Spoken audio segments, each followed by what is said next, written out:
14 il-santwarju tal-annimali f'Malta u Għawdex irċevew bejniethom 3,000 euro. Dawn il-fondi nġabru waqt il-kunċert popolari Classic Under the Stars li kien organizzat mill-Prim Ministru u Martu Michel nhar is-26 ta' Lulju li għadda. Din kienet l-ewwel darba li dan il-kunċert ħaxxeħ ta' taġbir ta' fondi għaliex dawk preżenti kienu mħeġġa jagħmlu donazzjoni għal organizzazzjonijiet mhux governattivi li jieħdu ħsieb l-annimali.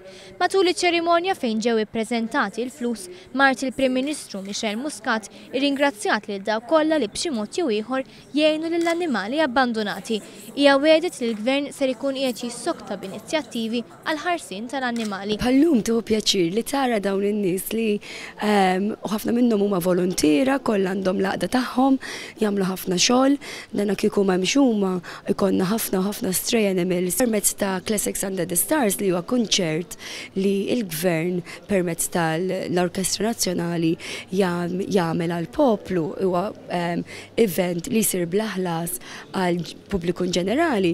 Darba ħadna l-inizjattiva li minflok dak li kun ġie hemmhekk u ġast qatt jisma' l-mużika, forsi daħal idejh fil-but u jagħti dik ix-xi ħaġa żgħira. Din inizjattiva ntlaqet tajjeb ħafna mill-organizzazzjonijiet volontarji li ta' kuljum jerfgħu piż finanzjarju sabiex ikunu jistgħu jgħinu lill-annimali abbandonati. Rridu għajnuna kbira biex inkunu nistgħu nsibdew l-annimali. Mill-bidunet il-Gvern beda jwiegħed se jagħmel għall-annimali u bqajt skantat f'dax xhur li għaddew kemm sar xogħol. Preżenti għall-logħja tad-donazzjonijiet kien hemm is-segretarji parlamentari José Herrera u Rodri Galdes.